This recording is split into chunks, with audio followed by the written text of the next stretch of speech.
talk to me. Okay. Yeah, Okay. Don't stare directly. I'm Matt, and this is my wife, Elyse, and we attend the Columbia Montour LCBC campus. So I grew up in a Methodist church in Bloomsburg, and then once I kind of went to college, I kind of drifted away from the church. I would say I was, a Christian and a believer, but I never really practiced anything.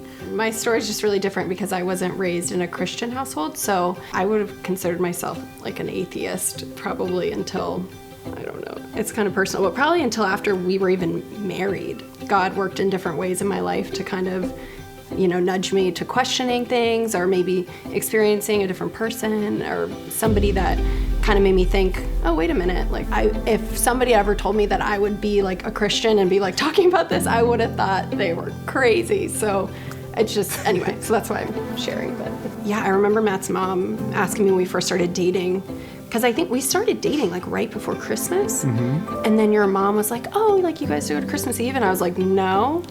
And then she was just like, what? And then I was like, well, this is awkward. And I was just like, anyway. But he was always adamant that like, no, I believe in God. And we would like have conversations about our differing viewpoints, obviously.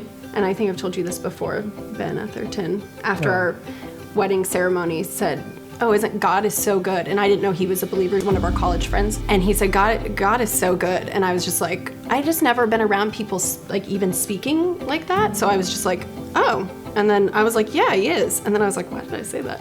But it was a long process to get to where I would say, oh, I'm a Christian, Warren.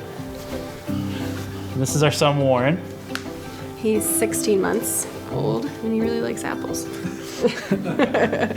So Jeff, who I worked out with in the mornings in a group, said, oh, you should check out, LCBC. Matt would keep coming home from these workouts and be like, this guy, I didn't know Jeff. He would be like, this guy Jeff is talking about, he has these teenagers and like, they love going to church. And I was like, well, teenagers like going to church. And then he was like, oh yeah, like one of his daughters even is graduating and she wanted to go somewhere where she could attend an LCBC church in her area, wherever her college was, and I was like, wow, wow, okay. And so Matt kept saying like, oh, maybe we should check it out. And I remember kind of laughing about it. He had the ticket. Remember we had tickets? Oh, right. Yeah, and then... Oh, for Christmas Eve. Yeah. Do we need the tickets? Yeah, because your parents were going to come. And then my parents were going to come. And I didn't know if I had to like get more tickets. I need to get more tickets, yeah. Because it's like sold out. We were like, are we not going to be able to have a seat? But yes, we went and then went to the service. And then after, we were still talking about the sermon. And I think it's rare that you're like talking about it. And then like I said, from there, we really never missed again. No, I know. Even though it's a big church, sometimes I feel like a lot of the sermons and everything are directed, I feel like at me or us in a lot of ways. Very relatable. Really relatable.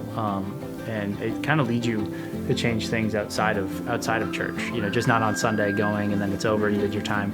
But I wouldn't say that I had a relationship with Jesus until I started at LCBC. We're Matt and Elyse Gilbert, and we're lives changed by Christ.